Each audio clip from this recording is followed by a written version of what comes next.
I never know if after it says you're live, the timer is running or not. But, anyways. So, hey guys, I wanted to take a second to just ramble about something that my boyfriend and I just discussed last night. So, I pretty much owe him for this idea because I can't believe that I wasn't thinking about making a video on this already. But, anyways, and this is going to be my thoughts and feelings on snow when it falls, when it's there, how I feel about it. And our point was that, like, the way my boyfriend brought it up was, what's so special or so exciting about snow? And then when I got to thinking about it, I was like, you know what? I'm not sure, but I'm going to break it down between how I felt about it when I was a kid versus what it means for snow to be there, present as an adult. So, of course, when I was younger, it took me a while to actually get to see any snow because, particularly where I live at, there's never any snow.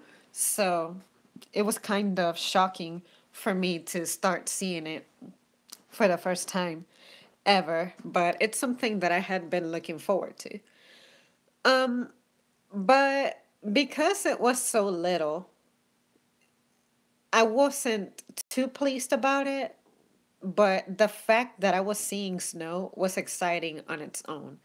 Um, so the most significant snowfall that I witnessed was when I was 14 years old. And I want to say this was 2 inches because I live in the South. So we really don't get that much snow here. But, anyways, um, but back then, what was exciting about the snow was that in movies, of course, it's portrayed as this moment where you go outside and you have fun and you play with your friends, have snowball building contests, or just snow wars in general. And I never really had many friends, so that really didn't affect me. But I did think that it was cool to see precipitation take a different form, a different shape. Like, I'm used to rain, but you can't really do anything with rain. It just falls and it sort of washes away. Whereas snow just falls and it sticks there. So my boyfriend was like, so are people excited about it because it's pretty? Or just what about it? And I said, well, honestly, I think snow looks prettier than the rain because, like I said, the rain just washes away and it makes everything just look muddy, whereas the snow, when it sticks, it kind of changes the scenery a bit.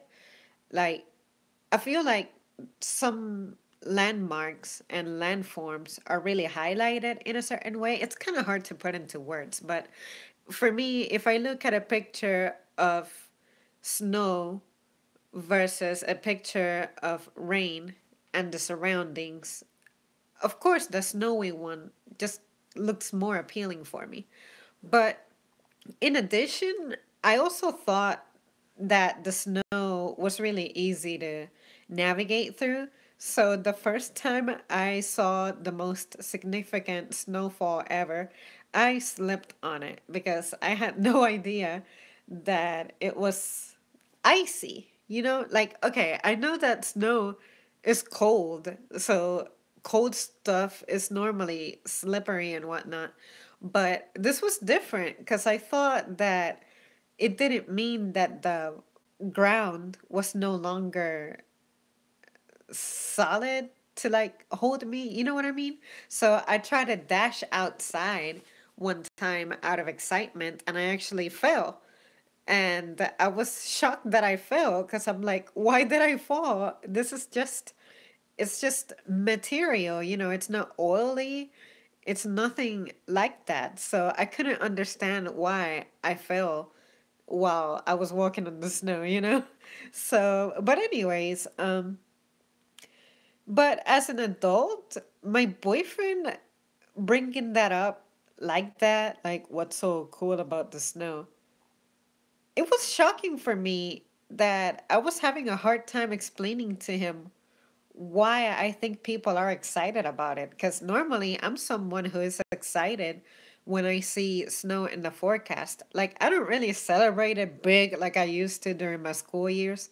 Because, of course, during my school years, even if you see flurries, they're already canceling school. And what I enjoyed about school being canceled was not having to ride the bus and also just sleeping in because I had never really been a morning person.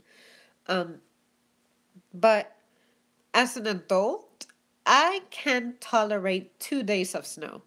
But when it's snow that remains thick for more than 3 days, 2 days, 3 days, it becomes a major inconvenience because as someone who works so early in the morning is definitely not the best time for you to be planning your day, defrosting, getting your stuff ready.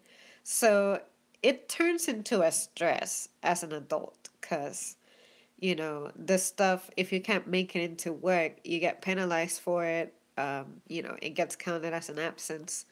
And I also don't enjoy the act of defrosting because, your limbs get cold and it takes time. It's also hazardous because depending on how many layers of snow you got to get rid of, it's like the floor beneath you has these mountains and piles of snow and you're tripping over them. So you have to be strategic about how you push the snow away from your car and everything. So that's really the only thing that pains me about my car, that I don't get to really put it in a garage. So I have to, go through this.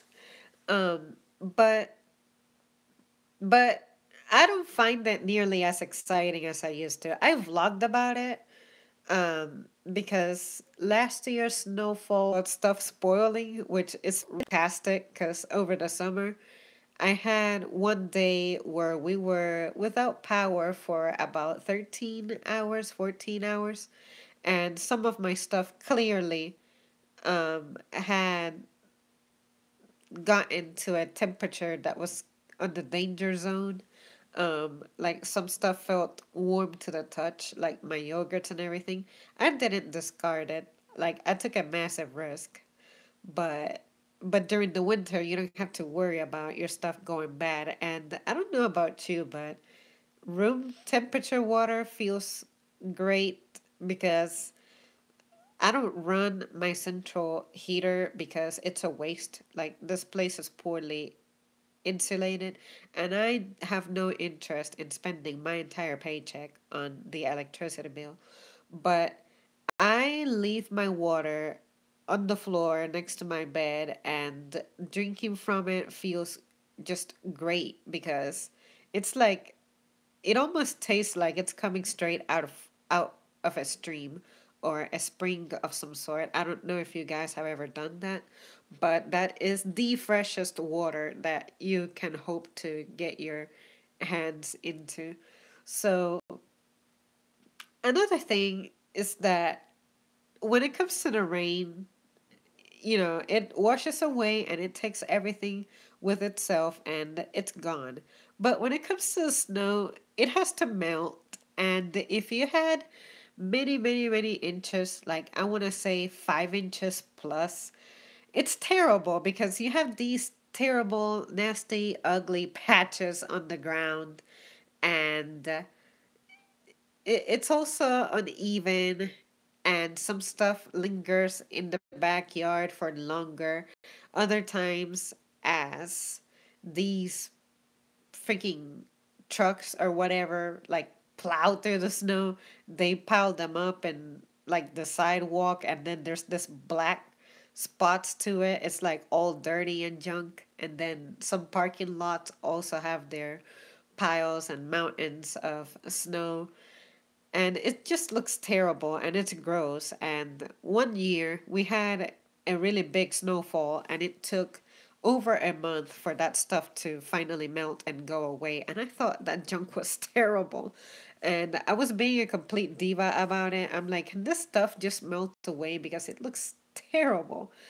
Um, Also, the snow is really dangerous when you think about it because you don't realize how, unless the water is running, a lot of the puddles that you see can be frozen and you're going to slip and fall. Although it's a perfectly sunny day and it may not feel too terribly cold, um, but it doesn't mean that the water itself didn't reach freezing temperature. This stuff usually happens at night and then you come across it in the morning. That's when it becomes dangerous, you know? Um, One time I pretty much skated my way to my car because I don't know why, but I kept slipping. I guess my shoes didn't have the best sole or whatever, but it was frightening because I told myself, "Oh my God, I cannot afford to fall down and hurt myself." Um, and it would just be incredibly painful because it's a very, very hard hit to the ground. You know, no one wants that. So I guess kids recover really fast from injury. So if they get hurt because of the snow, um, it's something that they just deal with the moment it happens and they heal quicker and it's all over for them. But for us adults, it's like when you get hurt, it's a bigger deal because it may take a while for that stuff to heal up, and older folks have an even more challenging time with this because it's not you fall down and pick yourself up and it's done. Some people are prone to breaking bones and junk. Whereas kids, yeah, this can happen to them, but at least they have a better recovery time and stuff. But for us older folks, that's just not the case. So for me, when I see snow or ice on the ground, I immediately stress out because I'm like, wow, I have to do everything slower. I have to watch out for where I'm going. I have to drive a little more consciously and carefully, more than I do already. But the problem is that I know that I'm doing that, but it doesn't mean that everybody else is doing that. Like, there are still people who are trying to go 65 miles per hour down the highway when there's clearly patches of ice in there.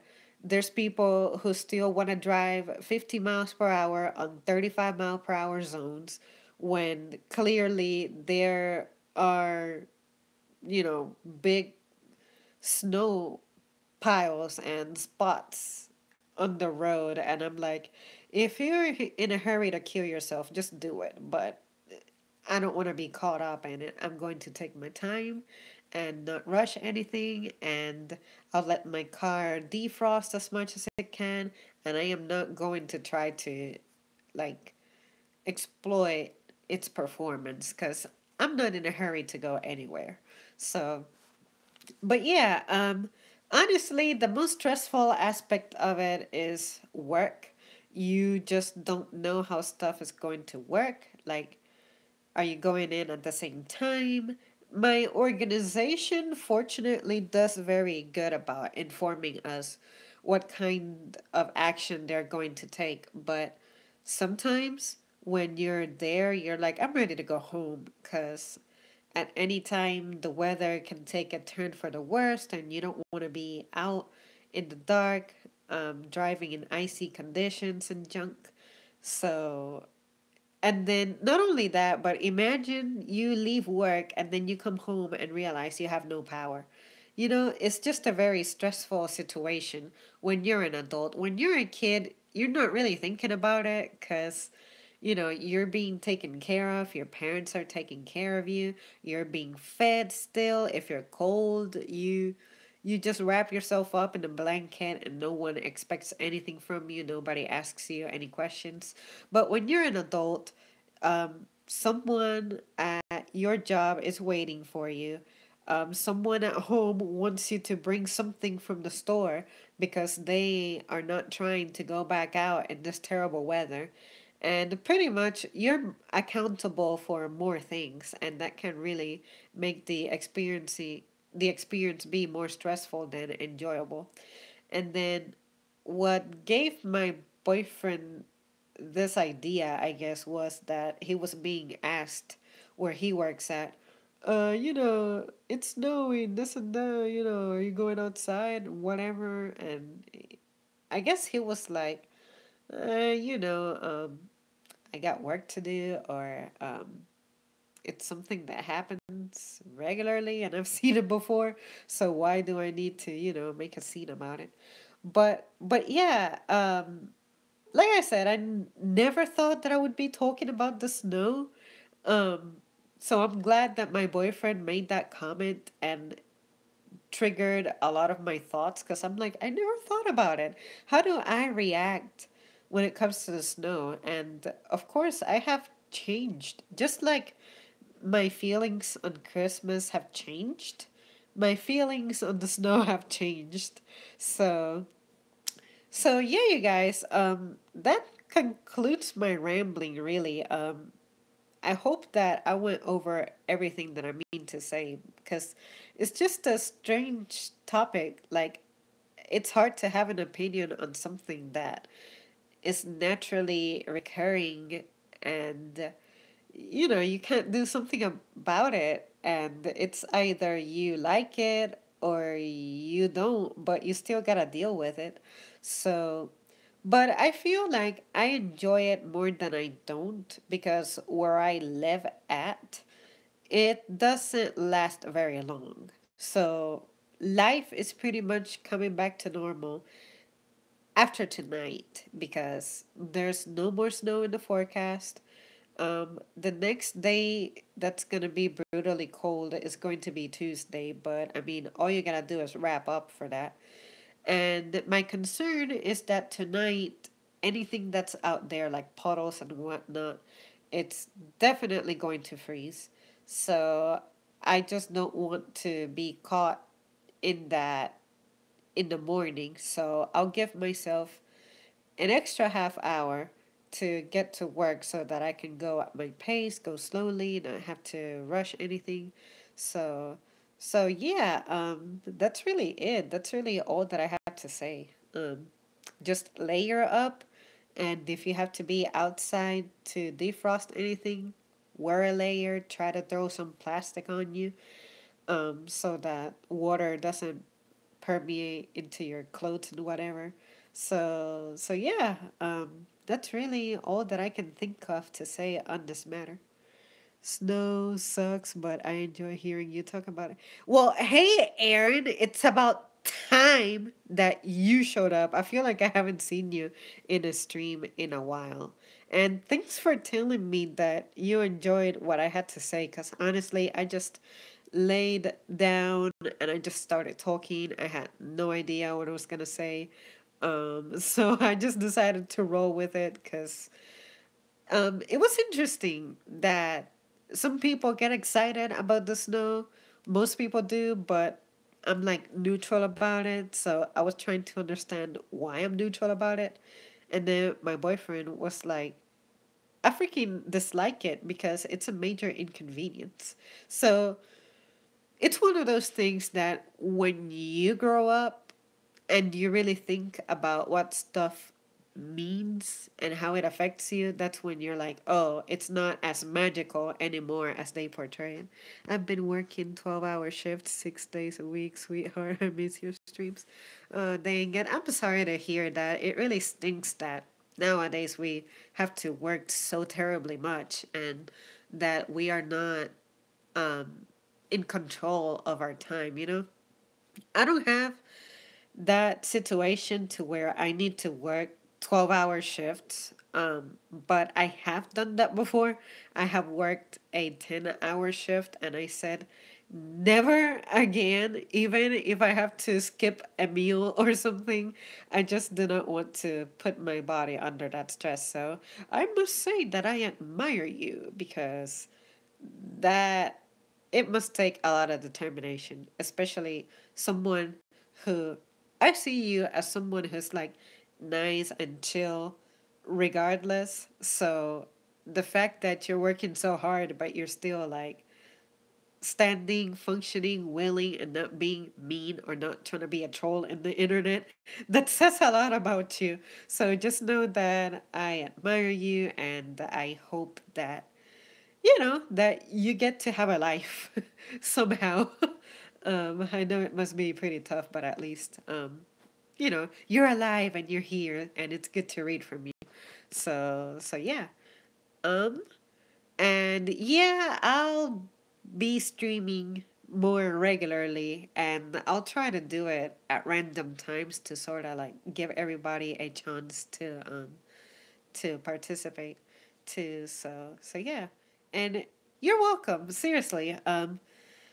I like having you around. You always have nice stuff to say to me. So it's like it kind of paints me to read that you're having that rough time with like work taking up a lot of your time. And yeah, like yeah, I cannot even begin to imagine how exhausted you must be. Like, I typically work between 5 hours to 8 hours, and it's usually 5 times a week. But dang, you have 6 day stretches regularly, 12 hours. Like, I'm done. Like, I'll take the L. I'm done. But yeah, yeah. Um, just keep up the good work and don't give up and don't forget about me. It's just a seasonal thing till about mid-January.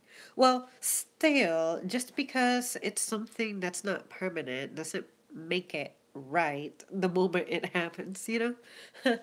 But yeah, I hear you. Like, this season is just tough on everybody. It doesn't matter where you work at. It's just all s- stress levels just increase, both in your personal life and in your freaking job. Never forget. You never forget about me. Yay! Well, I appreciate that. And it's good to have you around. I had no idea who my secret spectator was on my little thing that shows the person watching and the like. So yeah. Like that makes me nervous whenever there's someone watching but they're not commenting and I'm like, "Who are you?" But I got to keep the show going, because I'm the star. So but yeah, it's so cool to see that it was you cuz I'm like, you caught me here while I'm live and I hadn't seen you. So this is exciting. Secret stalker. Yeah. Sir, please don't make a habit of that because, like, I just. Like, I keep it together because I'm really invested in my topic, but I kept looking at that number one and then, okay, he's gone. No, he's back. He's gone. There's nobody. Great. But then there's somebody. Oh my God, who are you? What are you saying? What are you thinking? Talk to me. Say something. Tell me that I'm being boring. Tell me that you don't care. Tell me that I'm saying something terrible. Tell me that you agree. But as a person who suffers from anxiety, you cannot just do that. You cannot just, like, it's like peeking through my window when I'm not watching, Like, just don't do that to me. Identify yourself. You're amongst friends. And, just identify yourself, okay? Like, it's a dangerous world out there. So, can you understand my concern? But anyways, I'm just tripping right about now. I received the message that I don't have to show up to work until 8:30 a.m., which is a miracle because usually my tail has to be heading that way by 6:15, so that feels great. I'll do that from now on. Well, Sir, you do not need to feel compelled, but it helps to know who's watching. But yeah, no pressure. Like, feel free to just spectate and not comment anything. Although commenting is nice, because then you sort of have control of the stream, because now I'm under your spell and I reply to you and you help me have something to say, because I'm just awkwardly extending the timer on the stream because the snow topic is over. And yeah, I'm just talking about how much I admire you for your perseverance and resilience during the season. And you definitely work harder than I do, and all that. So I don't know what I'm saying.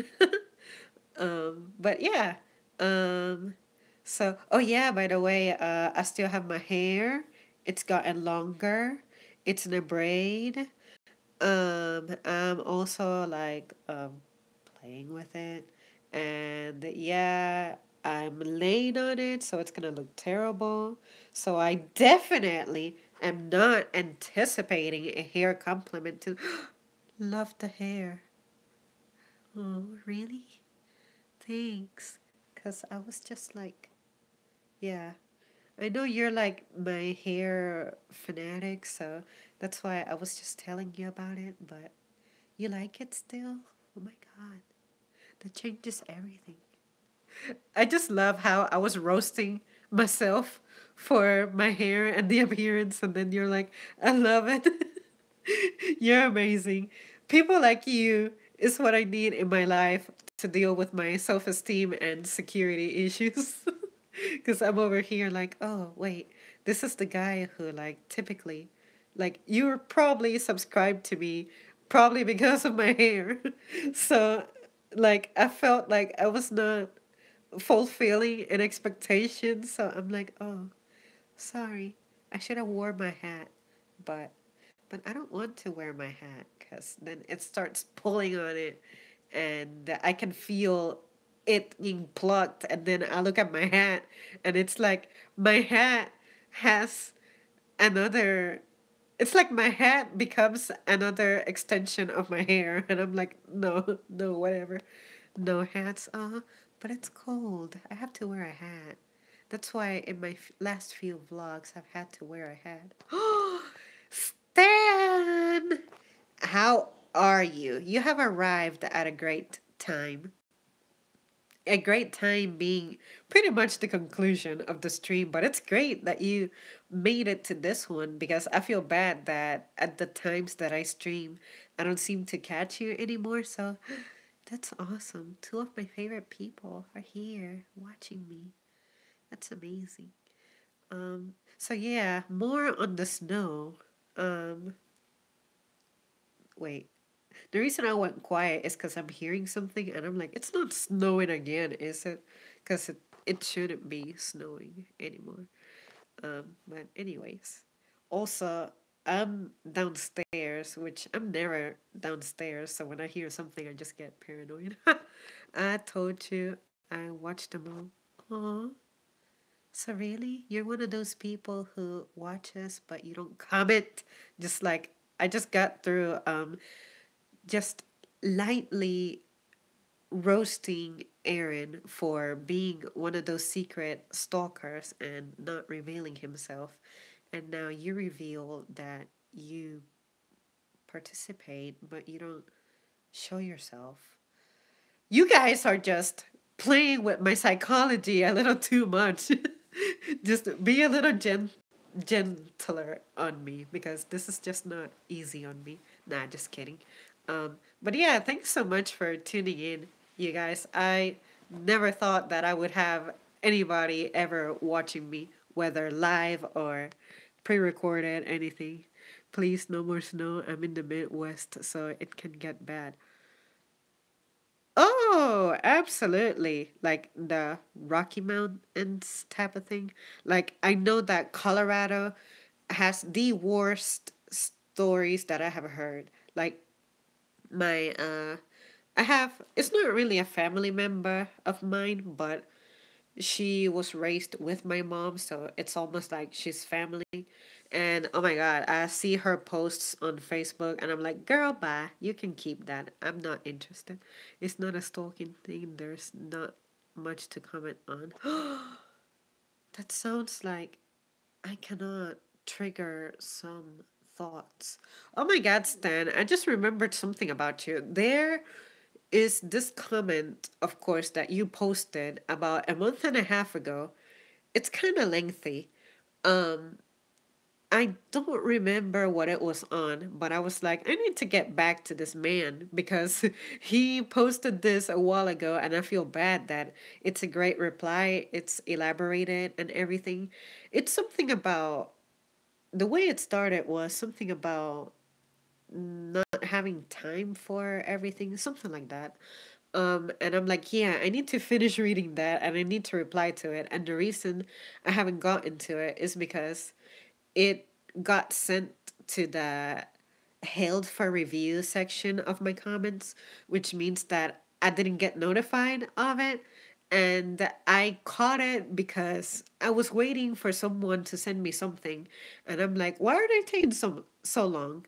And they sent it to me, but since it had a link on it, it got sent to held for review, which I never check and I never get notified about. So I was like, oh, holy crap. Stan had sent such an awesome comment, and I have not gotten back to it.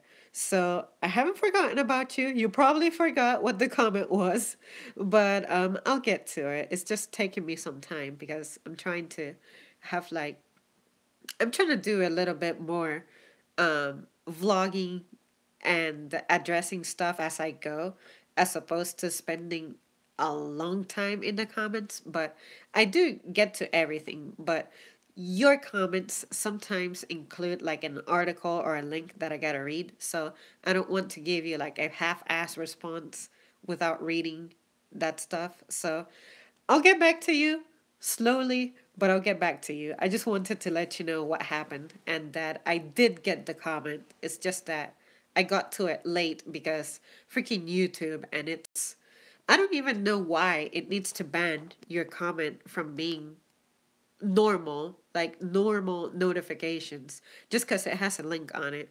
So, but anyways, no worries. You're well and you're happy. That's what's important.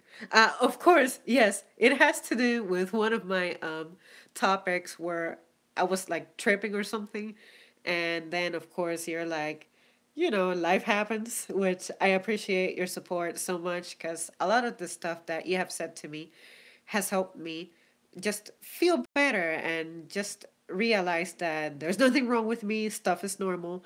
But because I don't get to converse with this, with people that I'm surrounded by, like, I just don't have the guts to start a conversation like this. And this is why journaling and now vlogging is so important for me because it helps me, like, um, build up courage and confidence. And I film myself, then I watch my playback, and I'm like, why do I feel weird about how I express myself? And sometimes when I post a video, I'm like, this is not going to be a very popular video at all. And it ends up getting significant views, which for me, significant views is more than 10 views. but but then you guys leave such awesome comments, and I'm like, effing why? Like I didn't even try. I just did something, but for some reason you guys find it great, and I want to believe you that you genuinely think it's great. So I have learned to take feedback and be positive about it and not compare myself to the performance of others. So it's been quite a journey, and I'm glad that you guys who are there for me and supportive are a part of it because I have felt the difference. I am just happier as a person. And I trust my instinct as a person and as a creator too, in general, like voicing things and making myself public.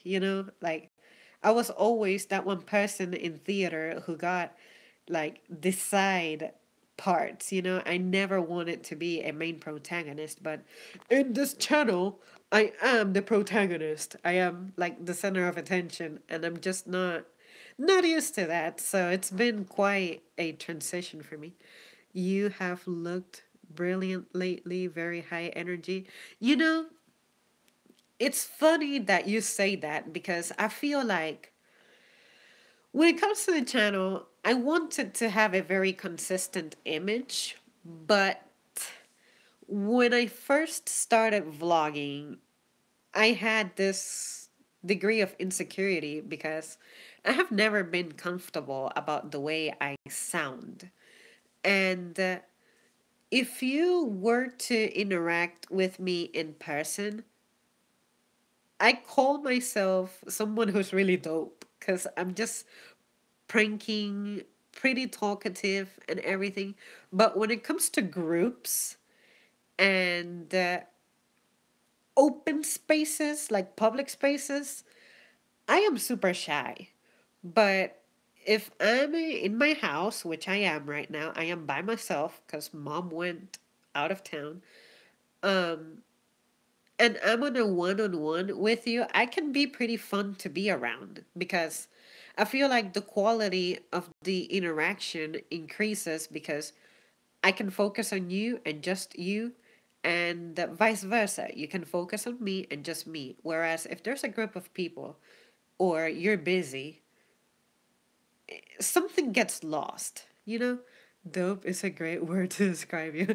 Thanks a lot. Well, the reason I say that is because, like, I'm like, I feel like I'm a funny person and everything, but when it's time to project that to a wider audience, I'm not. Like, I watch my playbacks for my videos, and I'm like, this is so boring. There's just no way that anybody is gonna take me seriously.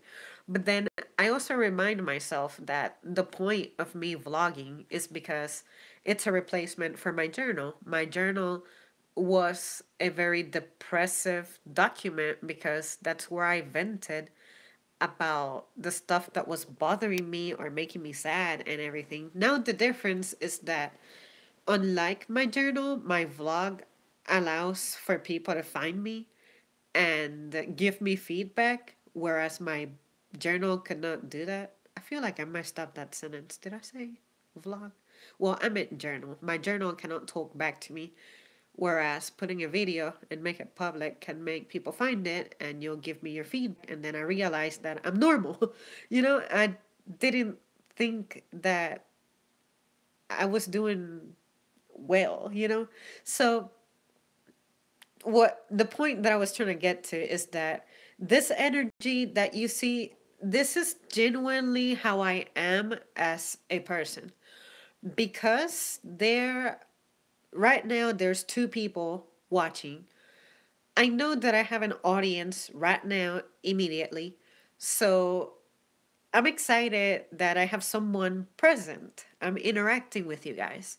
But when I am filming by myself, I'm focusing on the topic. So my personality doesn't really come out, you know? But this high energy, exultant, smiling and everything, this is really who I am. Like, if I were to share this with a colleague, they will tell you, yeah, this is exactly how she is on a normal basis. Even when she's in pain, she's trying to be funny and have energy and smile and be quick about stuff. So but yeah, I'm just glad that when it comes to my videos, I am finally like breaking out of my shell and projecting my true self better on camera, because it's kind of awkward and just odd and different, but it's easier when you get so much positive feedback too, which I really don't need that. Like, I don't need that kind of attention, but the fact that what I'm getting is positive thus far, it feels great. So, of course, it's very easy for anybody to grow and start portraying that. You know what I mean? So, of course, I needed to have my videos when I was feeling down and sad and everything because that's really what I was going through at the time. And during the time when that was happening, my frustrations were really piling up, one on top of the other. And like I said, I used to write about this, I used to journal about it, but now I don't do that anymore. So my videos are what reflect that now. So yeah. Okay, let me see. There are more than 1 billion people in the world. If only 1% of them like you be fine. Yeah, see, that's part of this learning process. You think that you understand the spectrum of the world. Like, okay, the world is big, there's a ton of people, someone out there is going to understand you, feel like you, tolerate you, etc. But you're not meeting 1 billion people that quickly, you know? So your immediate circle may be people who are like really old fashioned, really close minded, really limited. So when that's all that you get exposed to, you accept that as your reality until you move or you travel and junk. Traveling doesn't have to be anything big because a couple of nights ago, I made my little traveling video. Or was that last night? When did I do that? I forget. But anyways, I expressed that traveling overseas isn't really my idea of exciting and fun, but I do understand that it has its pluses, which is if your immediate circle doesn't really, how do you say this? Like they don't promote your ideas or just accept them in general. That's not how the whole world feels. So it's so easy nowadays to get caught up in, oh yeah, what I have in front of me, this is all that I'll know for the rest of my life. Like, no, no, like, no. So that's what I've had to learn. And it would be hard to not pay attention to you. Well, I appreciate that. But trust me, there have been times in which I'm not even trying to get any attention, but someone gives me way too much attention. Like, it's awkward. Like, sometimes I'm out in public and there's this clown who clearly just isn't in control of their senses and they start saying crazy things. And I'm like, can you please leave me alone? All I'm trying to get is this almond milk. Like, I'm ready to go. Just give me some space, please. Crazy people in public. I should make a video about the craziest encounters in public that I've had, but I'll have to really like meditate on it so that I can remember specific episodes. Cause yeah, I have way too many stories. We're all human. Everyone feels like this sometimes. No worries. Yeah, exactly. I have to remember that. I'm a freaking human just like everyone else, full of flaws, but also full of good stuff. So just, I had to learn to be kinder to myself, put it that way. Because even though I know that I am a person with feelings and needs and dreams and all that, I wasn't acknowledging that. It's like, yeah, I can identify that in other people, I can tolerate that in other people, but not myself. Like the other night, I was talking to a friend and I was like, man, what does it even mean when people say you gotta love yourself? Like, effing what? Like, how do you even do that? Like, vlogging helped me with that in a sense because when I watch a playback, I'm like, let me watch this a couple of hours after I filmed it to see how I feel about it. And I always think, would I be friends with this person? And surprisingly, I had always said yes. And the reason I say yes is because I feel like I'm doing my best to be genuine and sincere and put the most uh, positive or best message that I can out there. If it's a rant, then of course I don't expect for it to be positive, but mostly the stuff I rant about, I try to end it on a lighter note. Like, for instance, the driving ones. I don't think I'll ever conclude that. I'll always rant about any bad experience that I have on the road because people die from that. And I think it's important to just take it seriously. And maybe I can make a difference in someone's day. Like, someone maybe contemplating breaking every single transit law, but then they may listen to me and they're like, you know what, I shouldn't because it's it's a bad idea. But they don't really consider it from my perspective, which is just because you're not experiencing the consequences now doesn't mean that it can't happen. So, but anyways, you're unique. That's what I dig about you the most. Thanks a lot for saying that because I always thought that I was pretty average. I mean, like, let me share a quick story. Like, when I was a student, you can tell who excels at what. You can tell who would be a good firefighter, who would be a good policeman, who would be a good historian, mathematician, teacher, pilot, um, racing cars, soccer player, basketball player, everything. I never had a talent that I could be like, wow, I can exploit the hell out of this. Like, I was not good at drawing. I was not good at music. I was not good in math. Wasn't good in history. Like, it's not that I failed, it's just that I could not specialize on it. Let's put it that way. But I always had multiple interests and I could adapt to them.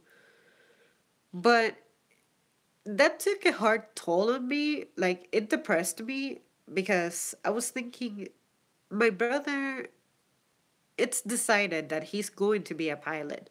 He breathes planes. How come I don't have a passion in life like everyone else does? Like, my mom just knew that she would be a teacher. Uh, my brother knew he would be a pilot. My father knew he would be a pilot, captain of vessels, and a policeman. I never had anything solid. Like, I never had any plans. I said, man, I just like everything. I can adapt to anything. Not specialize on it to like genius levels, but I love cars, but I don't want to be a racer. You know, Vlogging is something that I gotta share with you.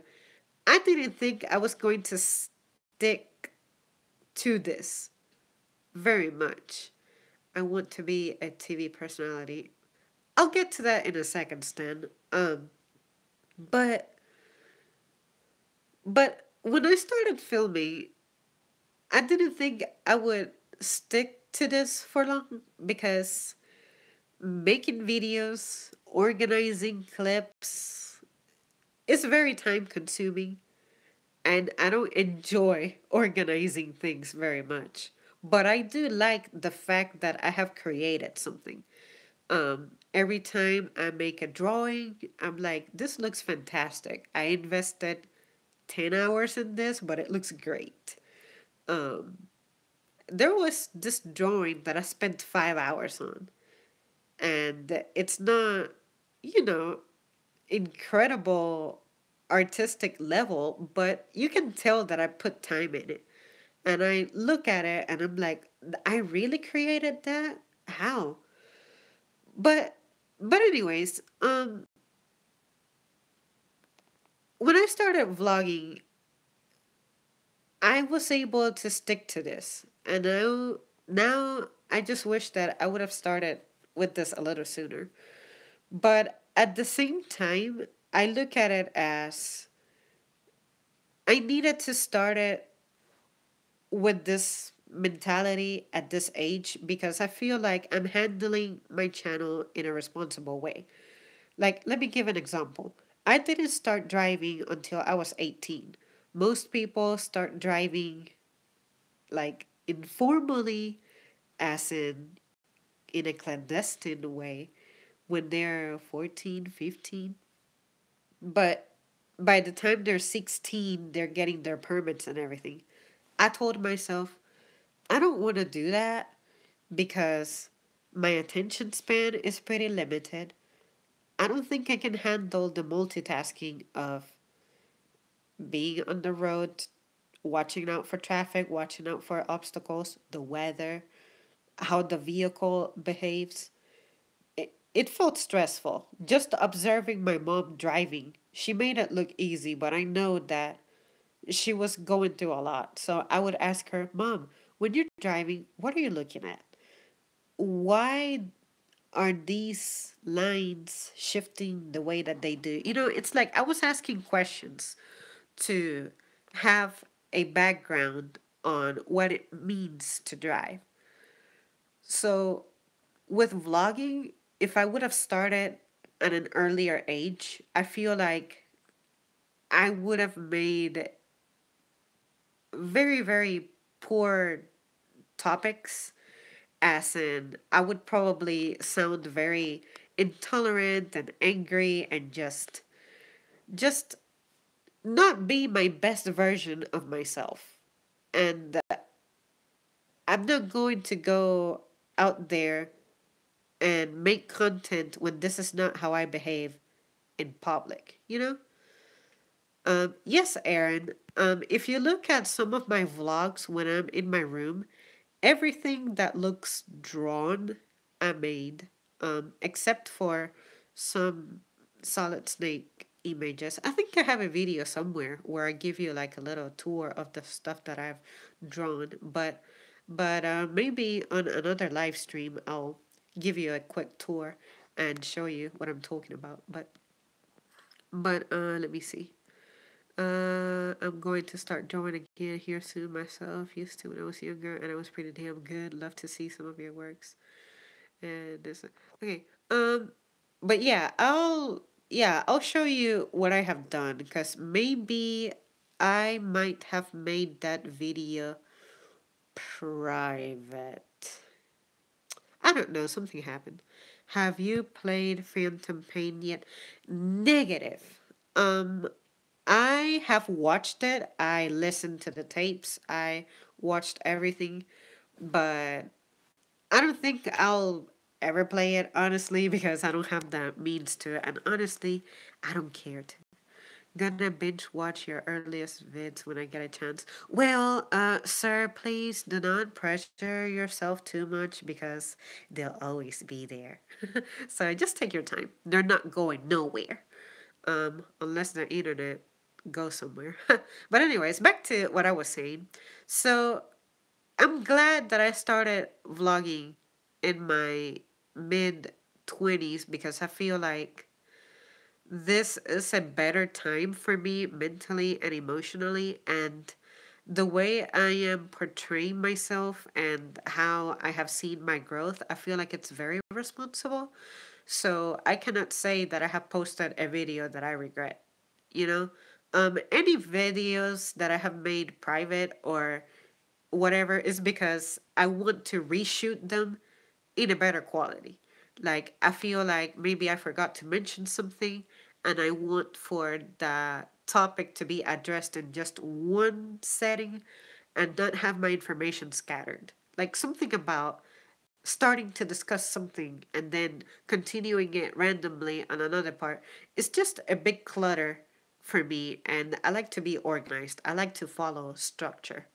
So, but anyways, just like driving, I took a little longer than most people do. Like most people, that was the hype. Oh, I'm 16, I have a car already, da da da da. But I'm like, you don't understand what it's like to have insurance. You don't understand what it means for you to get in an accident. You don't understand the cost of maintaining a car. You think that it's just you sit on it, go forward, backward, right, left, and that's it. Hey, DH, and everything. But no, it's a big responsibility. So, same thing with the channel. I did not want to start this thing, be clowning around, be found by people, and then have this pressure of I have a terrible image online and everything, you know? So I waited, I took my time, I talked to a friend. That's what my first video is about, for my best friend. And he said, I think you'll be great. Don't be afraid to show your face. If you want to vlog, just vlog and do whatever you want with it because you are the captain. So just create something. And thanks to him, I was like, wow, I never thought that.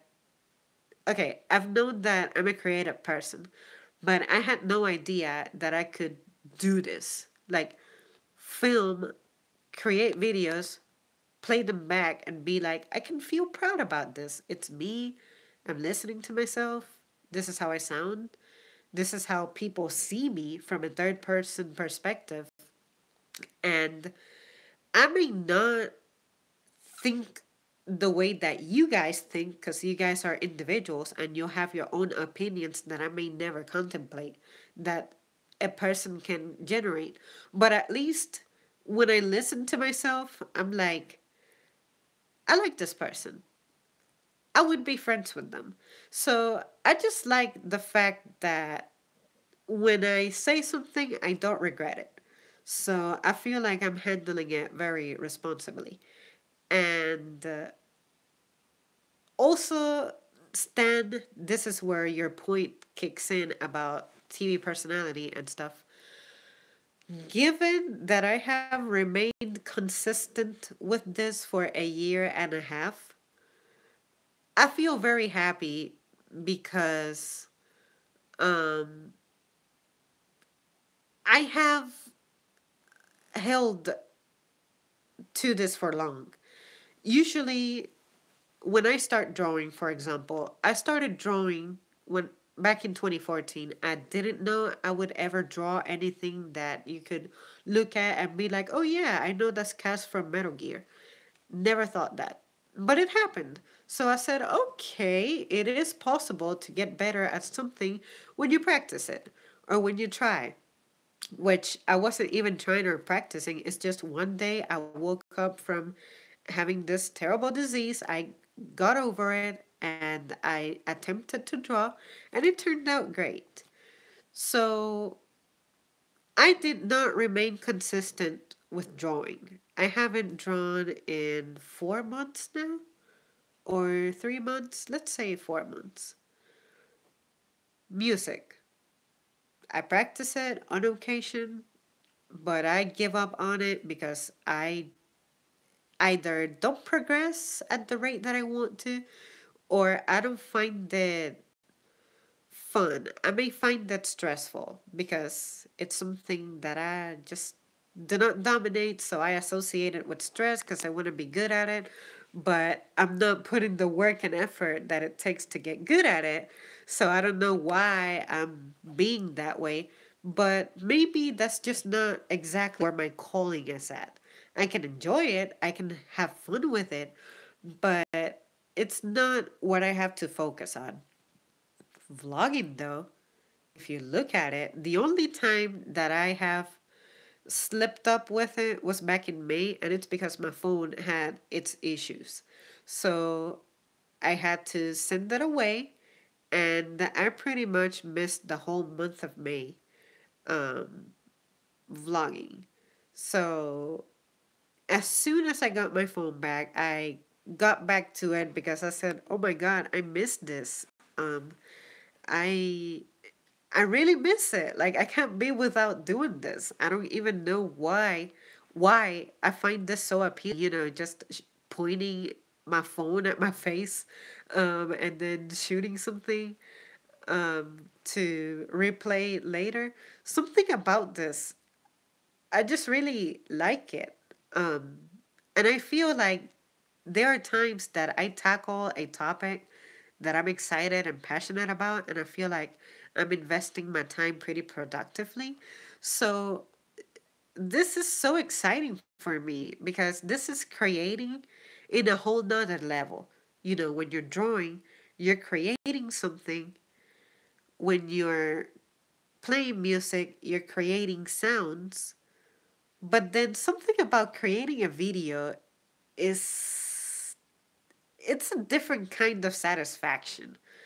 Um, I just cannot really put it into words, but if I have remained consistent with this, it's because I'm thinking that somewhere, someday, what I'm doing right now is going to be very useful for me.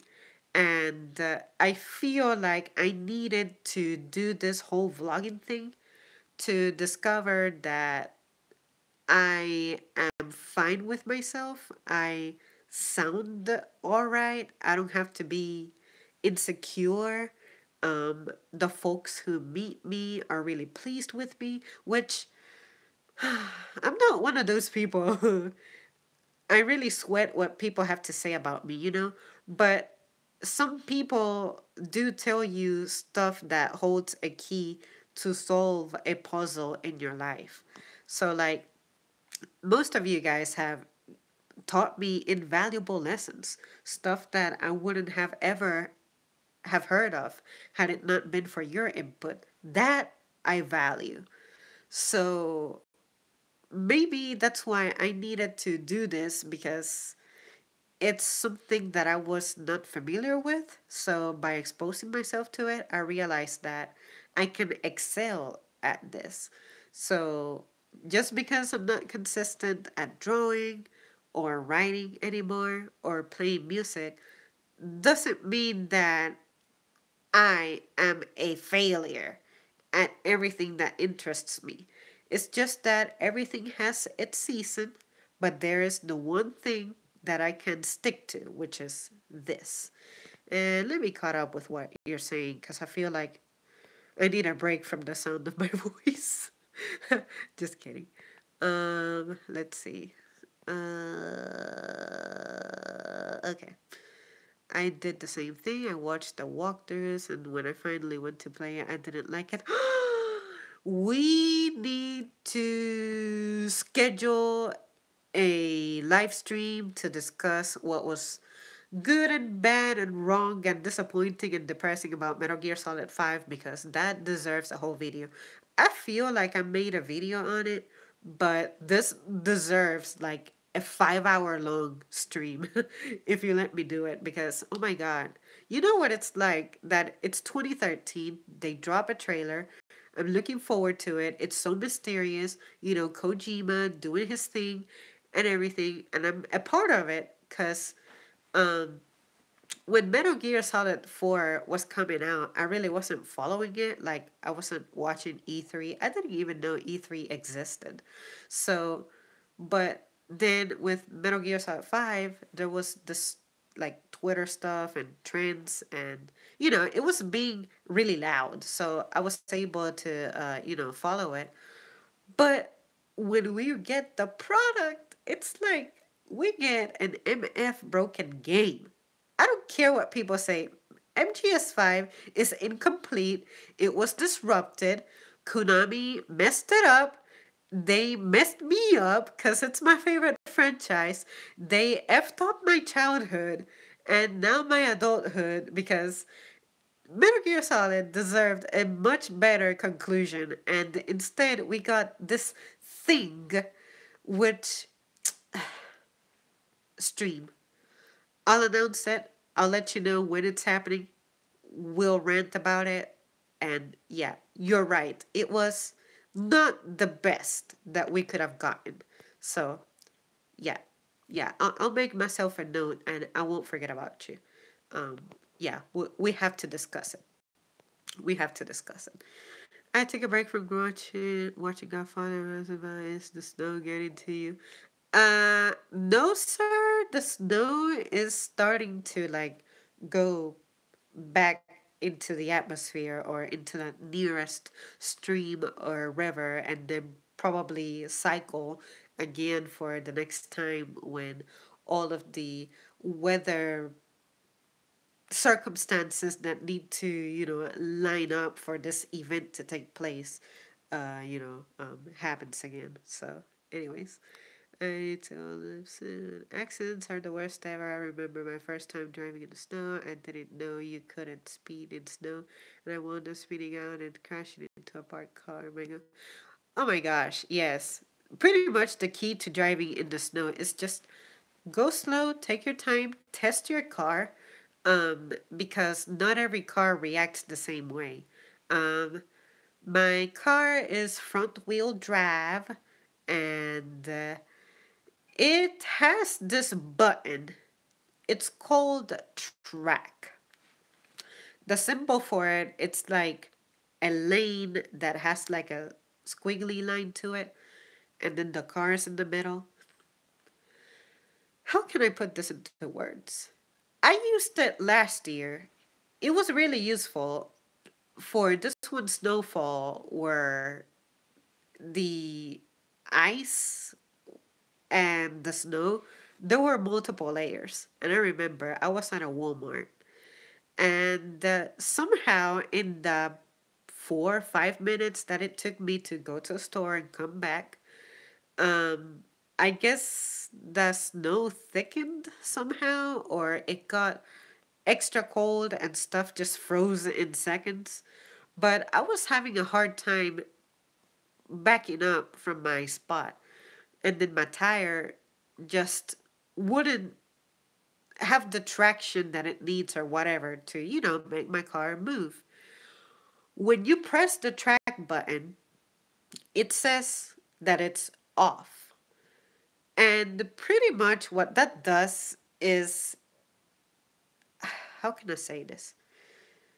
The best way I can describe it is if you have a puppy and they start digging, you know, dirt starts flying. Dirt, grass. When they dig, it's like they're tearing through the ground. Well, that track button makes my tires spin in a way that it's like my car is digging itself out of being stuck either in the mud, in snow, or in a puddle that won't let you like grip the ground. Like your tires are not gripping the ground. So that's the best way I can explain it. It's a really useful function, and last year I didn't know my car could do this, but it's the alarm sounded and it was telling me to disable track. So I had known about that button and I had used it before, but it was cool to see that my car tells me, like, it's recommending that I use that button to get myself out of being jammed. So, yeah, just know your vehicle, know your road, take the flattest route that you can, because some routes are definitely better than others. Like sometimes there are some hills in your commute. Um, there are many routes that I can take to get to work, but I choose the one that's the most straightforward, and that is the biggest favor that you can do for yourself. Um, and yeah, whatever you do, please don't be in a hurry. Like that's key.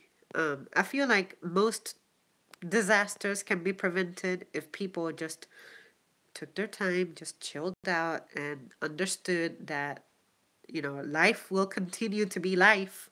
5 minutes if you're 5 minutes late to where you need to go. But at least you're making it safely and don't have anything regrettable. Like you mess up your car, you gotta deal with insurance, your bill goes up, and all that junk. Um, why are you not drinking water? Because it is mad cold, and before I started the stream, I had like half a liter, so I'm doing so much better about it. And I do feel like I need to drink water, but I am really trying to talk as much as I can because your girl is planning her bedtime momentarily. But thanks a lot for making me aware again of my water drinking problem. And where's my bottle that I'm trying to reach it and I can't reach it? Anyway, it's just other stuff in life that matters. Um, don't stress and let me give you advice. I have been doing it over 15 years. I used to have the desire and now it's not pleasing like it used to be. But keep hobbies, hobbies. Uh, but how does it go though? Solid Snake is a clone of Big Boss because Phantom Pain I think comes before Solid Snake. Okay, so you know what? In order for me to answer that question, I deserve a sip of water because I am going to try to sum up the key parts of Metal Gear Solid as best as I remember in just a few seconds. And for that, I cannot afford to be dried up. So, okay. So, what did you say again? How does it go? Solid Snake is a clone of it. Okay. So, the way it goes is as follows. The year is 1972, and Big Boss is. How does it go? What's the proper way to say my sentence? Anyways, the year is 1972, and two kids are born, Solid Snake and Liquid Snake, and their father is Big Boss, but they are simply his clones because supposedly he got caught in this nuclear blast back in 1964 during the whatever mission it was during the Cold War, and he became sterile, so he couldn't have his own kids. So the only way he could have kids is by being cloned, and therefore Solid Snake is the younger version of Big Boss at the genetic level. He's supposed to be just the same as Big Boss and Liquid Snake, but Liquid Snake supposedly inherited the recessive genes, but he's supposed to actually be the dominant clone because of some BS reason that I don't even remember right now.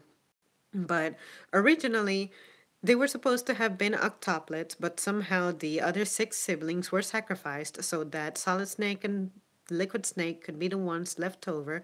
But then somehow you ended up with this other asshole called Solid a Snake, and somehow he too is a clone of Big Boss, which accelerates at a much faster rate. And I cannot even tell you if his genes are dominant or recessive because that's never really quite explained. And it's Metal Gear Solid 2, and the plot of Metal Gear Solid 2 is so fucking confusing that I had watched it literally over 100 times, and to this day, I don't know what it is talking about on some aspects.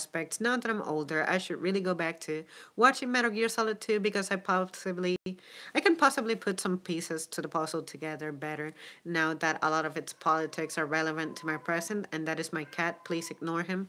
But yeah, to answer your question, Liquid and Solid Snake are a product of Big Boss. Eli is Liquid Snake. Solid Snake is fucking not in Phantom Pain. I don't know why. He should have been there. But at the end of the day, the Phantom Pain is a broken game, and it is as broken as my heart is over that fact. So hopefully, my little summed up version helped you a little bit. But, anyways, let's see.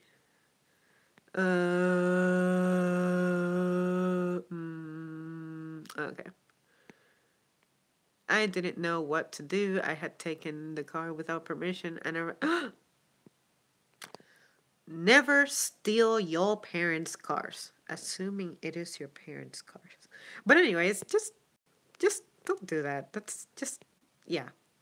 Like if you gotta ask for permission for something, it's because your safety is probably on the line. All right, so just be obedient. Uh, yeah, my mom. See, that's something pretty cool about my mom. My mom said, "Zam, if you ever need to go somewhere, just tell me and I'll take you. But please do not secretly take the car and then get yourself hurt or, God forbid, killed because you felt like you couldn't trust me." But fortunately for her, I was not an outgoing person anyway. Like I was perfectly fine being indoors. So it's not like I never it's not like I had a party that I just needed to go turn up to, and and be like, yeah, mom, you gotta take me there. But even if I would have had somewhere to go, I ask, and if she can't take me, then I'll try to find the most responsible person who I can think of to entrust with my safety and transportation. But we knew somebody who took their mom's car and they got in a wreck, and she had this neck brace that it was incredibly uncomfortable looking, and it made her neck sit higher than my grades in school ever were. And I was like, I just hope that that never happens to me. Like, even if you're responsible, you're not immune to accidents, but stuff like that you can prevent. If you're not an experienced driver, if you don't have a license, don't do it. And if you have a license and are experienced but you don't have permission, then just obey that. Let's see.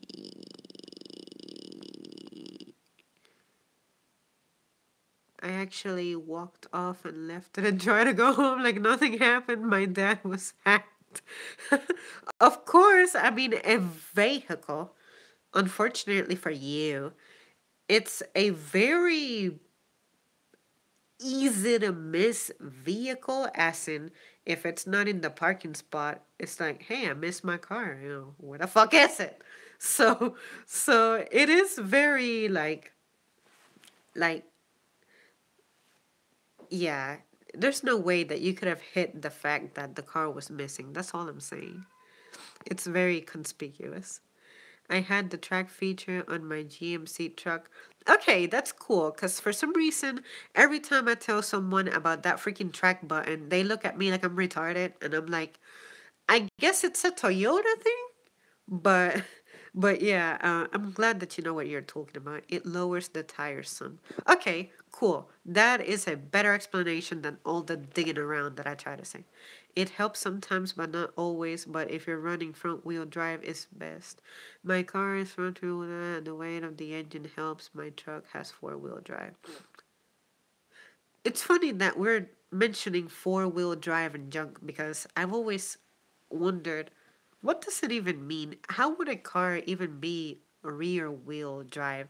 Like, is there such a thing? And if there's such a thing, what kind of vehicle runs on that? I know I could ask Googler that, but guess what? That would mean that I have to end the stream, and we don't want that, right?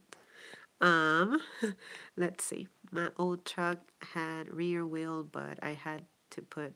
Wow, I just asked about rear wheel, and you just answered it like 10 minutes ago. I had to put like 500 sandbags, 500-pound sandbags in the bag just to help out. Cold doesn't matter. The colder weather is when people actually dehydrate more. Actually, sir, funny that you should say that to me, because about 6 hours ago, I was telling a friend that they need to do better about drinking water during the season, because this is when you get dehydrated more easily. So, sir, I do not need your lesson. I just need you to fucking tell me when to drink water, because clearly I forget. Because I'm so busy chatting it up with three guys. Um, Let me see. I don't speed because I'm in a rush. I speed because I was raised in Gran Turismo. Gran Turismo! Oh my god! Listen to me being a fake fan of Gran Turismo when the only Gran Turismo I played was 2 for the PlayStation. My favorite car was the Escudo, and I don't even know if that mug exists, but it had like 981 horsepower. Yeah, just trust me on that. And yeah, that that game, see, it's amazing how I had many racing games, but it's never made me want to lose my mind when I'm on the road. Would I like to drive a high performance vehicle and have the experience in real life? Yes, I'm not gonna lie. But when I'm actually driving and being responsible for my vehicle and my life and everything, it's like, no. All of my experience in video games can go F itself. Oh, and that southern accent, though, I like the southern video, by the way. Thanks a lot. Because I was absolutely not sure about it. I'm like, I can make better imitations when I don't have the pressure of the damn camera being pointed at me. And, there's a show that I'm trying to run, but here I am struggling because um, when you're trying to project something under pressure is not the same as when it naturally just comes out. So thanks a lot. Trust me, I really tried, and I had to repeat some words and retake so many times. Like, the video was originally like 10 minutes long, so I was able to shave it a little bit, but I left the most frustrating attempts to like repeat. um Cause yeah, there were like two words that I just could not get over how difficult it was. So yeah, I'm glad you liked that. I'll try to make videos similar to that. So I don't know which other accent I'm gonna try to have a crack at, but it's probably gonna be the northern accent. It's only fair if I do one for the south, I should try one for the north. So yeah, we'll see how life treats me with that one. Yeah, Liquid Snake appears in Phantom Pain. I so forgot the history about Metal Gear. I remember playing the first game. You know what?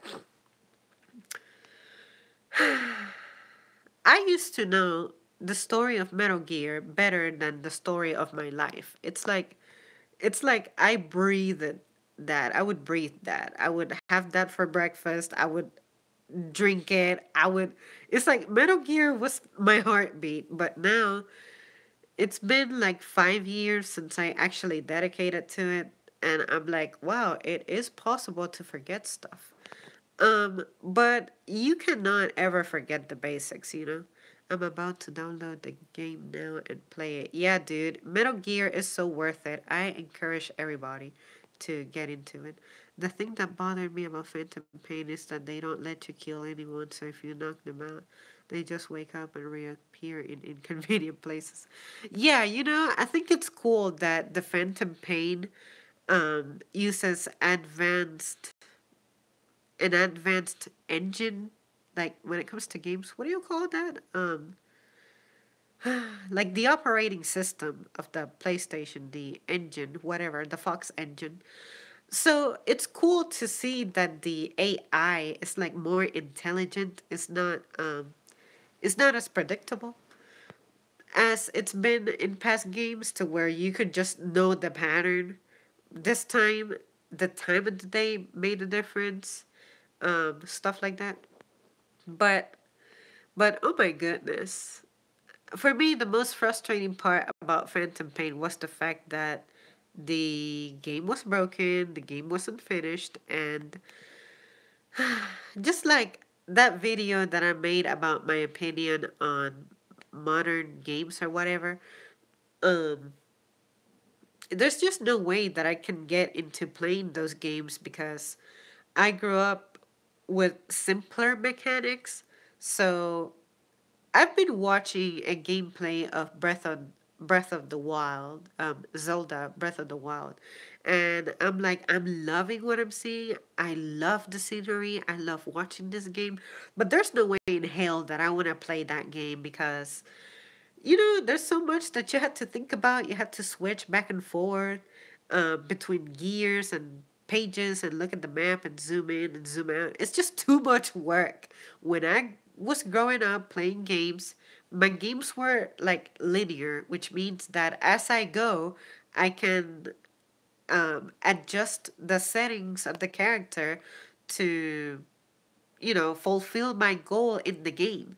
But this requires you to open a window, to then open another window, to open a guide, a gear, a viewer, and then you can rotate it and you gotta like inspect it in such a way. It's like, when did a video game become the second job that I don't even get paid for? You know, it just became stressful. So, yeah, no. No video games past PS2. generation for this girl. Let's see. Yeah, it was funny. As an adult, I realized that there is nothing more human than the childhood statement. I don't know. Dad, where's the car? Yes. Me, I don't know. Most SUVs and trucks are rear wheel drive. I don't know why I thought that could ever work. Most cars are front unless they are sport cars. I say what I want, drink water. Well, guess what? I run this show and I say no water. Oh, and GT was a black game. See, I'm pretty sure that if I were to play Gran Turismo 2 right now, I would be like, this did not age well. but the last game that I played with cars in it was Need for Speed Underground 2. I enjoyed it, but the thing that had me tripping is how your cell phone provider within the game is effing singular. Like, that thing is dead, isn't it? And I haven't heard of it in years. I kind of want to get back to playing games, but I only do PC. If I did do a console, I might get a PlayStation. Yes! That should not even be a question. PlayStation, everything. PlayStation is life. Because of Gran Turismo, I drive a Ford Fiesta like it's a high performance vehicle. Might be a guy thing though. Well, because of Gran Turismo, I wanted a, what car was it? A Supra? Was the Supra in Gran Turismo 2? I feel like it was. But because of Underground 2, I wanted a Celica. But even before Need for Speed Underground 2, I had wanted a Celica, but the way that I pimped mine up convinced me. But then I remembered that I was nearly born in a Corolla, so I gotta go back to my roots, and that's what I have now. But if I could own a high performance vehicle, I don't know which one I would go with. In video games, I always had a weak spot for the Nissan Skyline. Like something about that.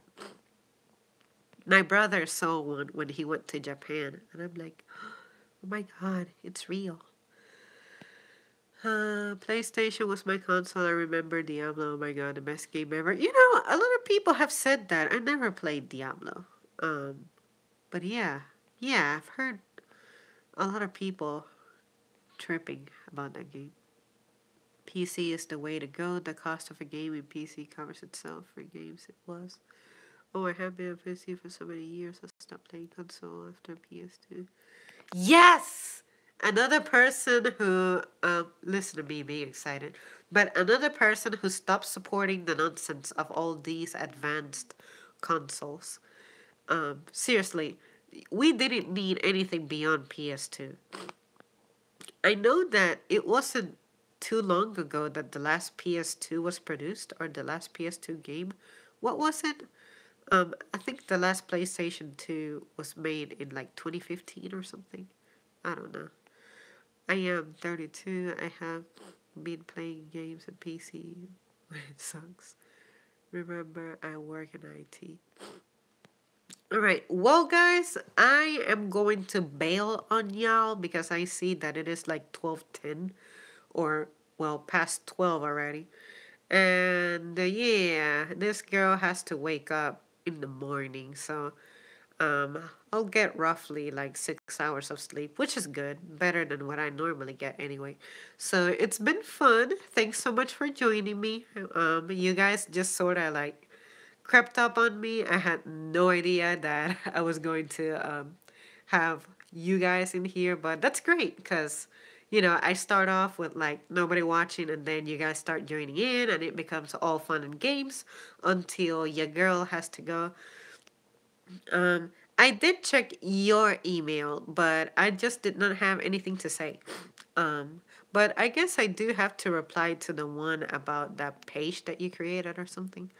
And drink water. Yes, that is the first thing that I'm going to do as soon as I hit that button.